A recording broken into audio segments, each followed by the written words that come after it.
Ready. আসসালামু আলাইকুম লাহিদ ভাই, আপনার কেয়ারস অ্যাকাউন্টে আমরা দেখতে পাচ্ছি অনেকগুলা সার্ভিস হিসেবে আপনার আছে, প্ল্যাব, এনএমসি, ফ্লেবোটমিস, কেরাটিন, একটা একটা করে আপনাকে কোশ্চেন করতেছি। আর প্ল্যাব টুল ব্যাপারে আমি দেখলাম যে আপনি অনেক জিনিসপত্র সাজায় রাখছেন, একটু যদি বলেন। এখানে আসলে আমরা তো অনেকদিন যাবত এটা ওপেন করছিলাম, প্রায় এখন সেকেন্ড ইয়ার রানিং চলতেছে।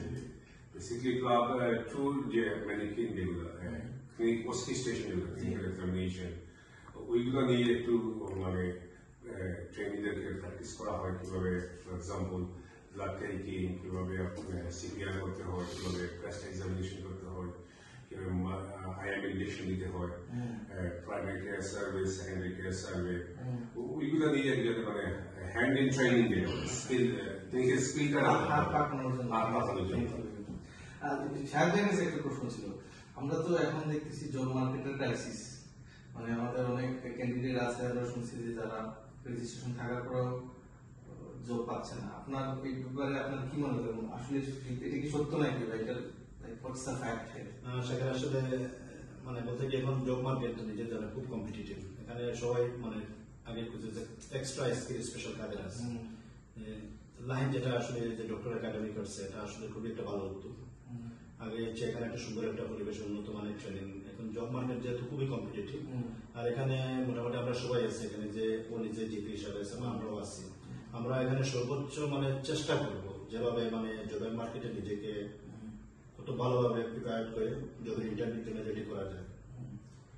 একটা ভালো জব পেতে অবশ্যই ভালো স্কিল লাগবে, ভালো এক্সপিরিয়েন্স লাগবে। তো এখানে মানে ওরা সর্বাত্মক চেষ্টা করে কিভাবে ক্যান্ডিডেটকে জবের জন্য ভালোভাবে প্রিপেয়ার করা যায়। Thank you very much. তাহলে আমরা যদি একটা অ্যাড করি, মানে যে জব মার্কেট ওভার স্যাচুরেটেড হয়ে গেছে, অ্যাপ্লিকেশন প্রসেস কিভাবে করতে আমরা এটা সম্বন্ধে একটা আইডিয়া দিই। জব ইন্টারভিউ ট্রেনিং যেটা কিভাবে ইন্টারভিউ ফেস করতে, কি ধরনের কোয়েশ্চেন আসে, ওইটা কিন্তু ইম্পর্টেন্ট। আমাদের অনেক ক্যান্ডিডেট কিন্তু ওই প্রসেসটা দিয়ে আটকে যায়, এগোতে পারে না। আমরা সর্বোচ্চ চেষ্টা করি যে ওয়েল প্রিপেয়ার্ড ইন্টারভিউ জন্য ওয়েল প্রিপেয়ার করতে।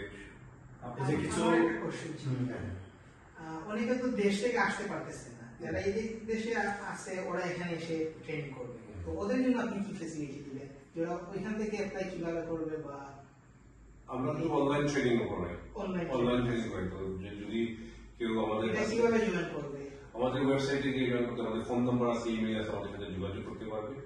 আমরা রেসপন্স করব। আপনার অ্যাডমিন লোক আছেন সব আর যেটা সবচেয়ে ইম্পর্টেন্ট হলো, ওরা সবসময় কিন্তু মানে একাডেমিকের যে প্র্যাকটিক্যাল স্কিলগুলো দেখে, যেটা আমাদের দেশের যে ক্যান্ডিডেট গুলো, যেমন ফর এক্সাম্পল ফ্লেবোটমিস্ট, আইভি ক্যানভেশন, কেতেটা, এগুলো কিন্তু আমাদের দেশে আমরা যখন ইন্টারনেটে ছিলাম আমরা তো এক্সপার্ট ছিলাম না। এরা আগে থেকে যে তোমার এডিশনাল স্কিল কি আছে, তুমি জবের জন্য কিভাবে বুঝবো যে তুমি নিজে ইউনিক, ওরা কিন্তু সবসময় দেখে। এবং তোমাকে জবে নিয়ে যদি আবার ফ্লেবোটমি এগুলো শেখাতে হয়, আইভি ক্যানভেশন শেখাতে ওদের বস, ওরা আগে থেকে কারা অলরেডি কোয়ালিফাইড, কাদের এগুলো কম্পিটেন্সি আছে, এই জিনিসগুলো এখানে মানে খুব ভালোভাবে ট্রেনিং করানো হয়, যাতে সিভির মধ্যে দেখা যায় যে আই এম কম্পিটিটিভ ফ্লেবোটমিস্ট, আইভি ক্যানভেশন, কেতেটা, এইগুলো মানে ইজ বেসিক রিকোয়ারমেন্ট, এগুলো খুবই এফেক্টিভ।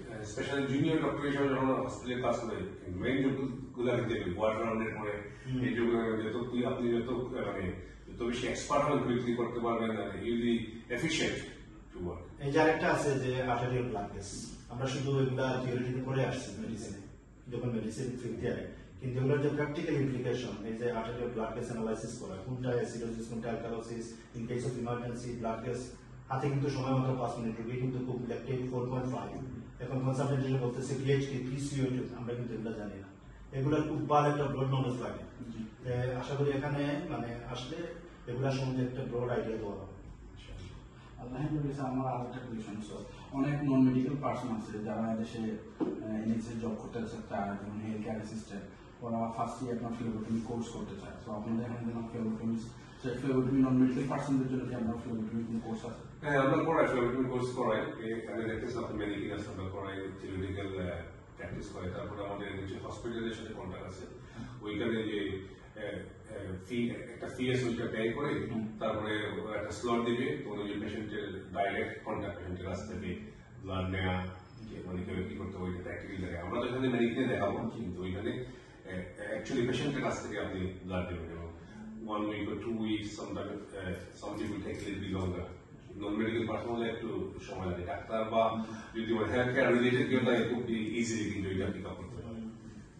সাথে একটা প্রশ্ন ছিল আগে সরি আমরা ইন্টারাপ্ট করছিলাম না সো আপনার কোশ্চেন আমি নার্সিংটা নিয়ে একটু আসলে ইন্টারেস্টেড মানে এটার ব্যাপারে আপনারা কি লাইক হোয়াট ইজ নার্সিং এদেশে কি আছে নার্সিং এ আমি যখন হসপিটালে কাজ করছি বা এখন এই যেমন আমার রিলেটিভ অসুস্থ আমি হসপিটালে প্রায় সময় যাই পুরোটা ওয়ার্ড আমাদের হসপিটাল পুরোটা ওয়ার্ড মানে 90% হলো কি তোমার 90% না সরি 80% ফিলিপিনো নার্স 20% এর মধ্যে ধরো আর 50 ইন্ডিয়ান বেশি এরপরে আপনার নাইজেরিয়ান ওইগুলো থাকে তো আমি ফিলিপিনো যারা ওদেরকে জিজ্ঞাসা কি ব্যাপার তোমাদের কি ডাইরেক্ট কোনো কানেকশন আছে মানে সো বেশি বলে না না না আমরা তো ওইখানে ট্রেনিং করে আমরা ব্রিটিশ কারিকুলাম গুলো ফলো করে ওরা কিন্তু তারপরে ওইটি আগে তো ক্লাব আইটিএস ছিল একটু কোডিং ছিল ওইটি দিছে তো ওইটি করে মোটামুটি ওরা ওইখান থেকে প্রিপেয়ার হয়ে এখানে চলে আসে তো ওই যে কোর্সগুলো আমাদের দেখুন বাঙালিদের মধ্যে কোনো ইয়ে নাই মানে সিবিটি কোর্স করানোর কোনো ইয়ে না আমাদের